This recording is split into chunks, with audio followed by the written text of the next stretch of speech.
Thank you, Presiding Officer. And let me start by saying nothing that Rhoda Grant has described in the way of behaviours will ever, in any context, at any place, at any time, in public or private domains, be acceptable behaviour. So that is absolutely my starting point. And in signing Rhoda Grant's motion, I found myself agreeing with every single word in that motion, although I do think that it's not simply public agencies. I think there's a great deal of issues in the private sector as well.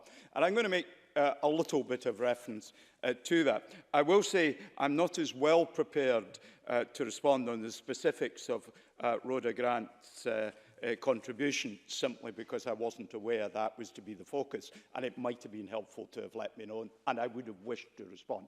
But there's no discourtesy in my failing to engage directly in the detail of which I'm not wholly familiar, and my shorthand didn't enable me to take enough of it down. Do forgive me.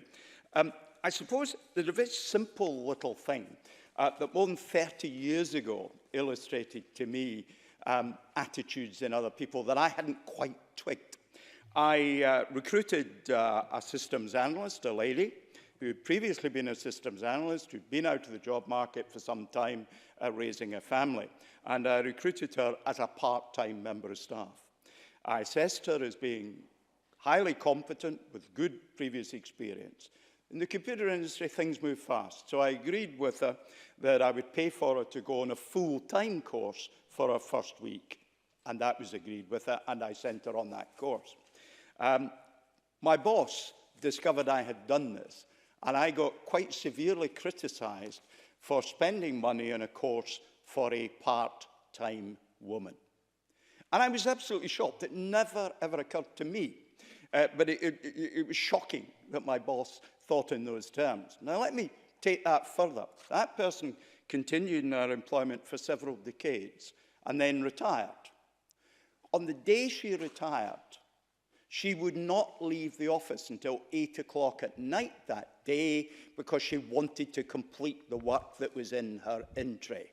A more dedicated, committed person in our employment who, in her part-time employment, delivered much more than many male colleagues did in their full-time day. That is the sort of thing that we've had historically. And it's a great shame that to this day, we have not yet got to a position where the natural behaviours of too many of my gender in particular, Anna Sarwar is absolutely correct on that, has not moved. This is a huge gender issue. And of course, until 1975, people like my wife, highly paid professional lady, not allowed to join her company's pension scheme, something for which, in receipt of pension today, she continues to suffer. So this is a long-run issue. Now, on the issue of race and similar and ethnicity, in my parliamentary constituency, we have a very diverse population. In Peterhead Academy, there are 24 languages. And when many of the people came from elsewhere initially to the area, that did create genuine difficulties. There was resistance, there was abuse of people.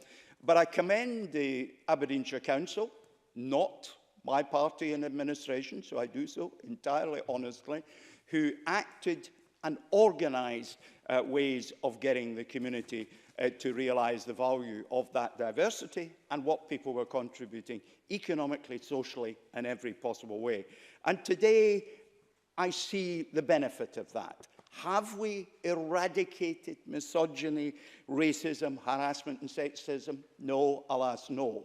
But it is dramatically different from where we are. I think... Mr. Stevenson, will draw his remarks to a conclusion. I will. I'll just say eradicate is used twice in the motion. I think we must all work to eradicate. I have to say I'm a wee bit pessimistic if it will ever succeed. We must never stop trying. Presiding Officer.